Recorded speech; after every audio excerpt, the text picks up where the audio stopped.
કોઈ એવી વસ્તુ નથી, કોઈ એવી સિદ્ધિઓ નથી, કોઈ એવી શક્તિઓ નથી કે રામ નામથી ના મળે, બધું જ મળે. પણ આ વાતનો વિશ્વાસ કરીને રામનું નામ જપવું પડે. એમને ભાવ વગર જપશો તેનું ફળ તો મળશે, પણ ભાવથી, પ્રેમથી, હેતથી, ભગવાનને ભગવાન માની, પોતાના માની રામનું નામ જપ કરો તો એનો વિશેષ.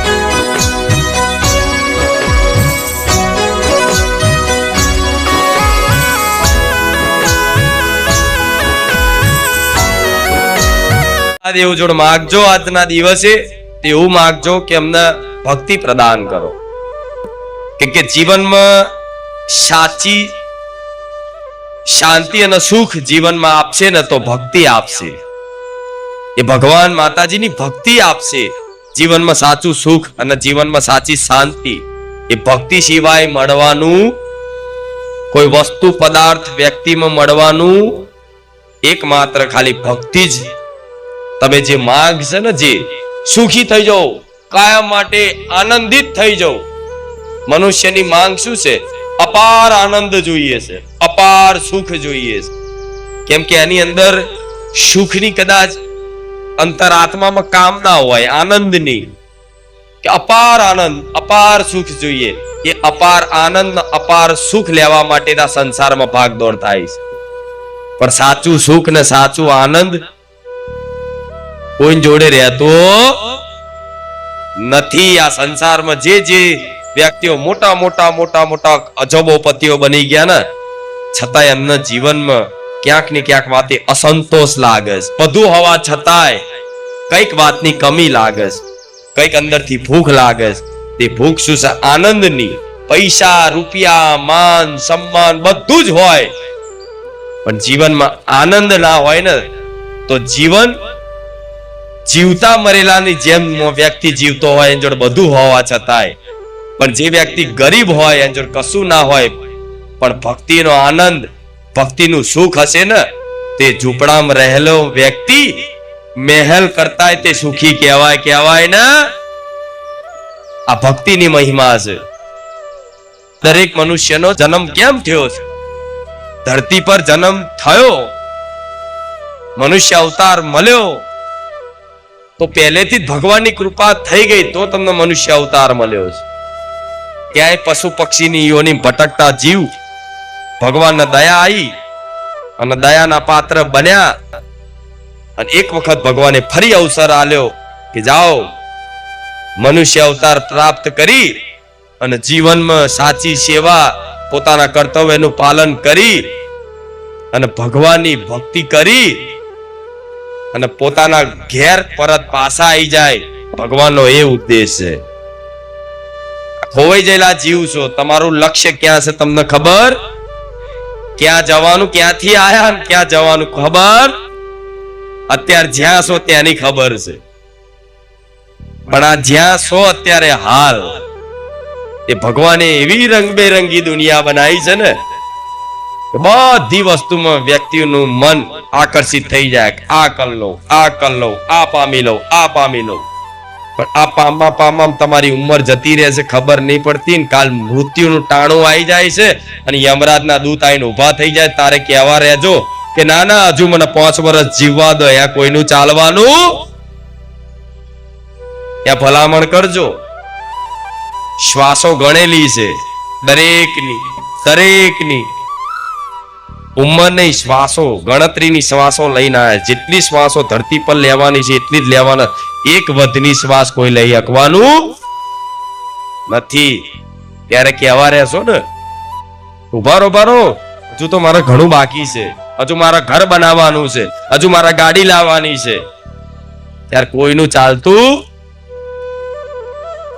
સૌથી કાળો દિવસ, સૌથી અંધકારમય દિવસ મનુષ્યનો એ છે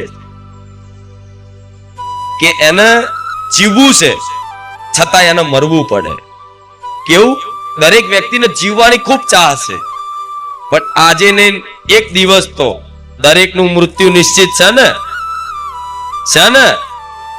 હા, મૃત્યુની વાત કરતા તો ડરી જાય.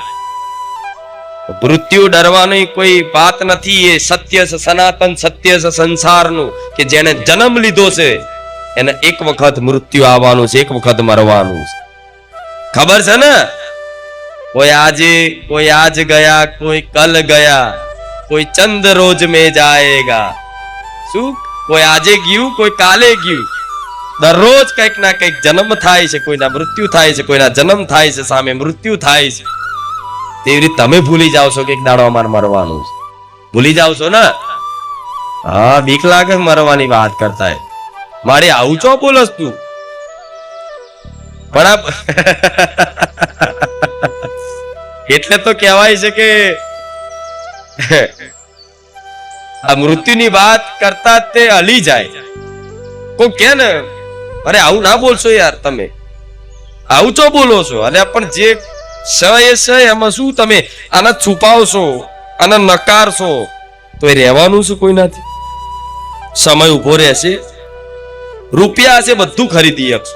રૂપિયાથી વ્યક્તિ બધું જ ખરીદી શકે. આખી દુનિયા કેમ તોય ખરીદી શકે. અહીં તો જમીનો નહીં, ચંદ્ર પર જમીનો ખરીદી શકે. ખરીદી શકે રૂપિયાથી. પણ રૂપિયાથી એક મિનિટ નહીં ખરીદી શકો. એટલો જેટલો સમય બચ્યો છે અને આ સમયગાળામાં જાગ્યા છો અને ભગવાનનું નામ તમને મળ્યું છે, રામનું નામ, તો અમારી વાતનો વિશ્વાસ કરી અને રામ નામનો અનાદર કર્યા વગર એનો ખૂબ આદર કરીને, ખૂબ સન્માન આલી અને અમારી વાતનો વિશ્વાસ કરીને આ રામ નામ પકડી લેજો. આ રામ નામ પકડી લેજો. રોજ બોલું છું ને હજુ બોલું છું.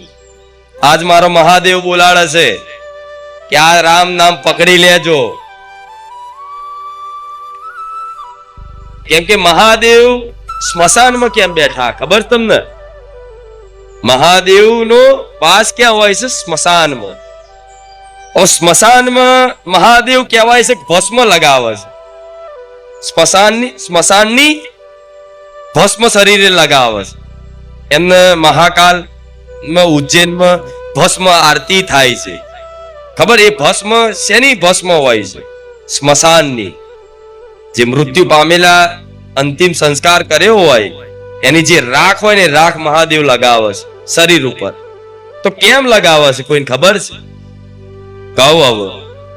મહાદેવ એ રાખ એટલે લગાવે છે કે જ્યારે વ્યક્તિનું મૃત્યુ થાય ને ત્યારે એને સ્મશાન યાત્રા કરતા લઈ જતા દરેકના મુખે શું આવે? રામ નામ સત્ય હે. શું બોલે હિન્દીમાં? આવું બોલતા બોલતા લઈ જાય ને. અને ગુજરાતી કે રામ બોલો ભાઈ રામ. પણ મૂળ રામનું નામ લે છે. એ રામનું નામ લેતા બોલતા અંતિમ સંસ્કાર તે અગ્નિદાહ કરે ત્યારે તે રામનું નામ લઈ અને અગ્નિદાહ કરે. એ અગ્નિદાહ કરીને વ્યક્તિઓ રામનું નામ લઈ અને પોતપોતાના સંસારિક કાર્યોમાં લાગી જાય. એને અગ્નિદાહ આલ્યો નહીં અને તરત સ્મશાને ગયા છો તો તમને ખબર હશે, તરત કોઈને ભૂખ લાગી, કોઈને ચા પીવી છે, કોઈ નાસ્તો કરવા જતું રહે. બધી હજુ વ્યક્તિને હજુ તો પૂરી વિધિ પતિ ના હોય એ પેલા તો ગપાટા મારતા હોય, હસી મજાક થાય ને. હા, એટલે સંસાર આવો છે. તો બધા મતલબ એ રામનું નામ લઈ અને એના અંતિમ જે અગ્નિદાહ કરવાનો હોય કરી અને વ્યક્તિઓ બધા જતા રહે છે. ત્યારે મહાદેવ એ રામ નામ સાંભળતા ક્યાં આયા? સ્મશાનમાં. અને કે અહીંયા તો બધા રામનું નામ લેતા હતા, અત્યારે બધા ક્યાં ગયા? જોયું તો અગ્નિદાહ કરી પોતપોતાના ઘરે પાછા જતા રહ્યા, પોતપોતાના કાર્યોમાં લાગી ગયા. તો મારા ભગવાનને એવું લાગ્યું કે આવા મારા રામનું નામ શું છે હજુ આ કાળા માથાના માનવીને ખબર નથી. આ રામ નામથી અગ્નિદાહ કર્યો છે એ જ ભસ્મનો મારા શરીર પર લગાવી લઉં. ચમકે રામ રામ બોલી અને અગ્નિદાહ કર્યો છે, આ રાખમાં મારા રામ છુપાયેલા છે. શું આ સંસારમાં પ્રત્યક્ષ રામ નામનું મહત્વ આપવા માટે, રામ નામની મહિમા પ્રકાશિત કરવા માટે મહાદેવે ખુદ લીલા કરી. સ્મશાનમાં એટલે બેઠા, સ્મશાનમાં જઈને રાખ એટલે લગાઈ કે રામ રામ બોલતા બોલતા વ્યક્તિને અગ્નિ દાહ કરે. એટલું ભગવાનને ચાહ છે, રામને ચાહ. તો આવા રામનું નામ લો છો તમે, તો રામનું નામ લેવાથી જો ખુદ મહાદેવ પ્રસન્ન થતા હોય તો તમે રામનું નામ લેવાથી તમારા ઘેર બેઠેલી કુળદેવી, બીજા અન્ય દેવી દેવતાઓ જેની હાલ તમે પૂજા કરો છો, શું એ પ્રસન્ન નહીં થાય? તમને એવું લાગે છે કે કોઈ એમને નડતર છે, કોઈ નડતર છે, કોઈ માતા નડે છે, કોઈ ભૂત નડે છે, કોઈ કરી નાખ્યું છે, આ બધું વહેમ છે જે મગજમાં. તો શું રામનું નામ લેવાથી એ નડતરની તાકાત ખરી નડવાની? આ વિશ્વાસ રાખવો પડશે આ વાતનો. રામ કોઈ સામાન્ય વ્યક્તિ નથી, કોઈ સામાન્ય દેવતા નથી. અખિલ બ્રહ્માંડના નાથ છે, જેનાથી બધી જ વસ્તુ, આખો બ્રહ્માંડની ઉત્પત્તિ થઈ. તે એવું રામનું નામ તમને મળ્યું છે, એવું રામનું નામ તમને મળ્યું છે. એક દિવસ ભોલેનાથ અને માતા પાર્વતી બે હિમાલયમાં બેઠા બેઠા મહાદેવ રામનું ધ્યાન ધરતા હતા. તો પાર્વતીએ પૂછ્યું કે તમે આખો દિવસ કોનું ધ્યાન ધરો છો? તમે દેવોના દેવ છો, છતાંય તમે કોનું ધ્યાન દોરો છો? શું તમારાથી કોઈ ઉપર છે, કોઈ ભગવાન? મહાદેવે કીધું કે હા, હું મારા શ્રી રામનું ધ્યાન ધરું છું. તો કે કોણ છે રામ? તો કે અત્યારે હાલ ત્યારે ભગવાને અવતાર લીધો તો, ત્રેતા યુગમાં અયોધ્યામાં અવતાર ભગવાને લઈ લીધો તો. ત્યારે કીધું અત્યારે હાલ અયોધ્યામાં રાજા દશરથના પુત્ર તરીકે ભગવાને અવતાર લીધો છે, એ જ મારા રામ છે. તો પાર્વતીને શંકા થઈ કે જો રામ ભગવાન કહેવાય છે કે અખિલ બ્રહ્માંડના નાથ છે, તો આવા ભગવાન રામ છે, તો આ પત્નીને હરણ થવાથી, સીતાનું હરણ થવાથી આટલા બધા દુખી કેમ થયા? ભગવાન રોતા હતા કે મારી સીતા ક્યાં ગઈ? ઝાડ ન પૂછે કે મારી સીતાને કોણ લઈ ગયું, નદીઓ ન પૂછે, પહાડો ન પૂછે કે મારી સીતા ક્યાં છે. ત્યારે પાર્વતીને શંકા થઈ, જો ભગવાન હોય તો આ રીતે પોતાની પત્નીના વિલાપમાં આટલું બધું રોવે, આટલું બધું પૂછે? અમને તો લાગતા નહીં ભગવાન જેવા ગુણો. મહાદેવ કહેશે પણ હું ચમની મોનું. તો મહાદેવને પૂછ્યા વગર, પાર્વતી મહાદેવને પૂછ્યા વગર શ્રી રામની પરીક્ષા કરવા ગયા કે જો સાક્ષાત અખિલ બ્રહ્માંડના નાથ હશે તો મને શિવ શક્તિ કહેવાય છે કે પાર્વતી આદ્ય શક્તિ મને ઓળખી જશે, જો સાક્ષાત પરમાત્મા હશે. તો જ્યારે લંકામાં જવાની તૈયારી હતી ને જ્યારે રામ સેતુનું નિર્માણ કરવાનું હતું, ત્યારે રામજીએ પણ મહાદેવની ઉપાસના કરી. ખબર છે ને, એમને રામેશ્વર મહાદેવ તરીકે ઓળખાયા. રામેશ્વર મતલબ રામ કે ઈશ્વર, એટલે રામેશ્વર કહેવાયા. એ રામેશ્વર મહાદેવની પૂજા કરતા હતા ભગવાન. અને ત્યારે પાર્વતી માતા સીતાનું રૂપ લઈને આવ્યા. માતા સીતાનું રૂપ લઈને આવ્યા અને માતા સીતાનું રૂપ લઈને આવ્યા. લક્ષ્મણજી ને રામજી બે જોડે બેઠા હતા. લક્ષ્મણજી ઉભા થઈ જાય કે તો સીતા માતા આયા, પ્રણામ માતા. આપણે તો જવાની વાત કરતા હતા લંકામાં, સીતા માતા સામેથી આવી ગયા. ત્યારે ભગવાન, એ તો ભગવાન છે ને, એમને ખબર પડી જ જાય કે આ મારી સીતા નથી, આ સાક્ષાત પાર્વતી છે. તો ભગવાને જોયું કે રૂપ તો સીતાનું લીધું છે, પણ ભગવાન ઉભા થયા અને પાર્વતીને એવું લાગ્યું કે મને નહીં ઓળખી શકે, મને સીતા જ માની લે છે. તો તરત રામચંદ્ર ભગવાન ઉભા થઈ અને પ્રણામ કરીને કીધું કે માતા પ્રણામ છે તમને, તમે આજ સામેથી દર્શન આલવા આયા, તમે કીધું હોત તો હું આવી જા.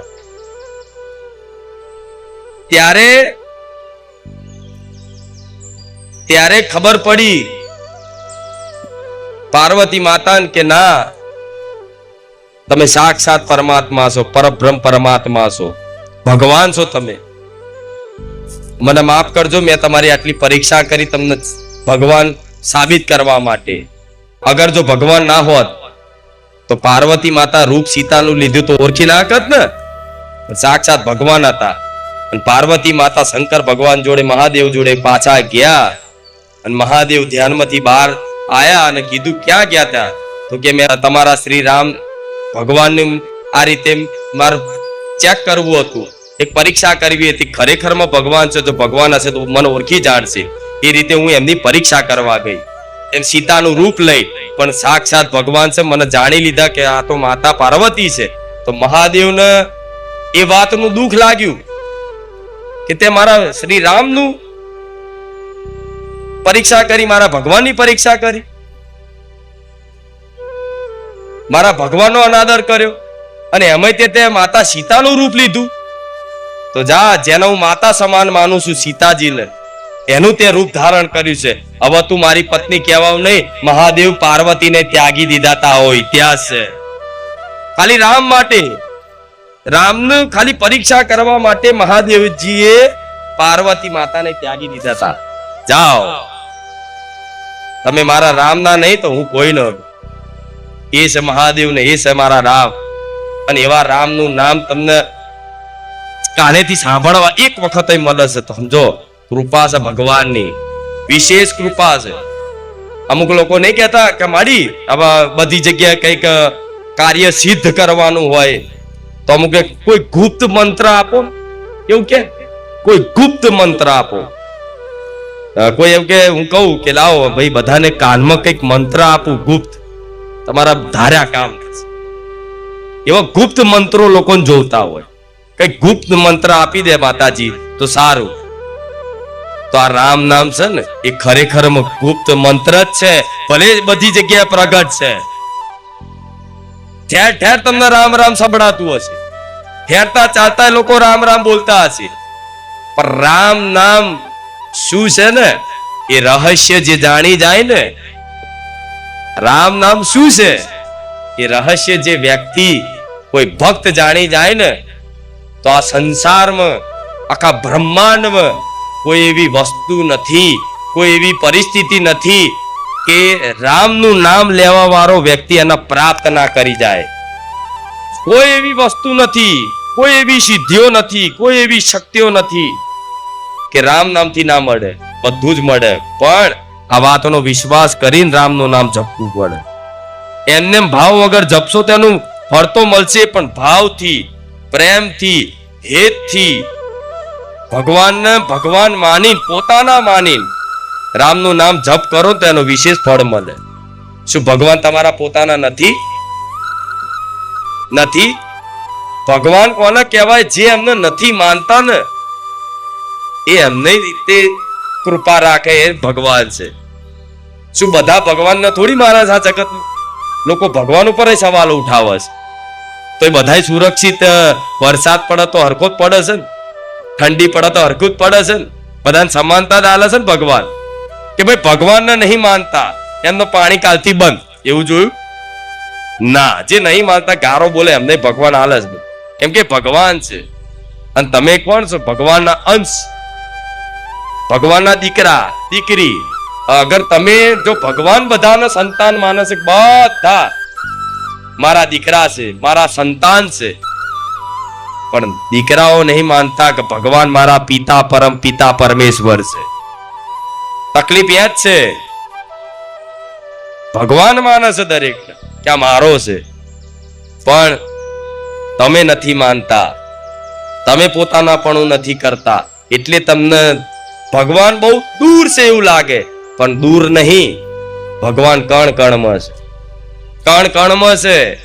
એને કોઈ જગ્યા સ્થાન નથી કે ભગવાન ઉપર છે, ઉપર નથી. અહીં છે હાલ, હાલ નહીં અત્યાર, હાલ. જો કદાચ આ વાતનો વિશ્વાસ આવતો હોય, તમે તો નહીં જોઈ શકો, એવી દિવ્ય દ્રષ્ટિ નથી, પણ હું માતા જોઉં છું કે મારો ભગવાન મારી ગાદીએ બિરાજમાન છે, મારા મહાદેવ મારા ગાદીએ બિરાજમાન છે. હું માતા તો શું? અમે ધજા પર હનુમાનજી બિરાજમાન છે, દેખાય છે કોઈ? એટલે તો ઘણા ધજાની હોમે વચ્ચે ઉભા નહીં રહેવા દેતી. અહીંથી સાઈડમાં ઉભા રહો, હનુમાન જેવો ચો દેખાશે તમને? નહીં દેખાય. પણ વિશ્વાસ કરો, રામનું નામ લો છો તો હનુમાનજી રક્ષા કરે મારી ગાદી. અને આ સત્ય છે. તો શું રામનું નામ લેશો તો તમારા ઘરની રક્ષા નહીં કરે મારો હનુમાનજી? તમારી રક્ષા નહીં કરે? આ ભૂતો પ્રેતો થી, આ ડાકણો ચૂડેલો થી તમને ડર લાગતો છે, એનથી રક્ષા નહીં કરે? કરશે ને? તો શંકા કાઢી નાખવી પડે. શું? શંકા કાઢી નાખવી પડે તમામ. અને બધા તમારા જેટલા બી અત્યાર સુધીના જે પરંપરાઓ ચાલતી ને બધું ચાલતું, તો તમારે એવો ડર નહીં રાખવો કે અમારા બાપ દાદા થી વર્ષોથી આ કરે છે ને અમે જો રામનું નામ લેતા થઈ જઈશું તો અમે દુખી થઈ જઈશું. ના, જો રામનું નામ લેશો તો તમારી ચામુંડાએ રાજી થાય છે. તમને ખબર?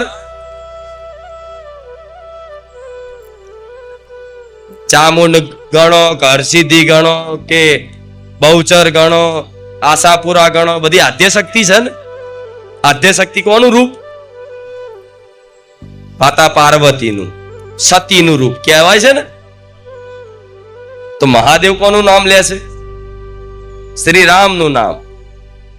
તો જે એમના પતિદેવ એમનું જે નામ લેતા હોય, પત્ની એમનું જ નામથી ખુશ થતી હોય, પ્રસન્ન થતી હોય ને, તો મહાકાળીને રામ રામ કરજો, ચોટીલાની ચામુંડાને રામ રામ કરજો, હરસિદ્ધિને રામ રામ કરજો, બહુચર નહીં, ખોડિયા ને બધી માતાઓને એની આગળ બેહો તો ભલે તમને એવું લાગે કે હું મારી કુળદેવી આગળ હું રામનું નામ જપું છું તો મારી કુળદેવી યાત્રા જ થશે. ના, ઉપરથી વધારે પ્રસન્ન થશે. કેમ કે ભગવાનનું નામ જ એવું છે કે બધાને વાલું લાગે. જો હું મેરડી થઈને રામવારી મેરડી તરીકે ઓળખાતી હોય તો રામ રામ બોલવાથી મને શું આનંદ થાય છે તો ચો ખબર તમને? તમને નહીં થતો? એમથી લાખ કરોડ ગણો મને માતાને આનંદ થાય છે મારા રામનું નામ લેવા. હવે માતા ખુદ એનું ને એનું નામ ગાય કે હું મેરડી મેરડી મેરડી કે? દેવી શક્તિનો અહંકાર ના હોય. દેવ તત્વનો ક્યારે અહંકાર હોય? તમે મહાદેવ જોડે જાઓ તે રામની ભક્તિ પ્રદાન કરશે. રામ જોડે જાઓ તો મહાદેવની ભક્તિ પ્રદાન કરશે. તમે મહાદેવને પૂછો કે તમે મોટા કે રામ? તમે મોટા કે રામ મોટા? તો મહાદેવ કહેશે કે મારા કરતા રામ મોટા. અને તમે રામ જોડે જાઓ અને કહો તમે મોટા કે મહાદેવ? તો રામ એવું કહેશે કે મારા કરતા મહાદેવ મોટા. પણ મોટા એ નહીં કે જે પોતાને મોટા માને. મોટા એના કહેવાય કે એના કરતા બીજા મોટા માને, એનું નામ મોટા કહેવાય.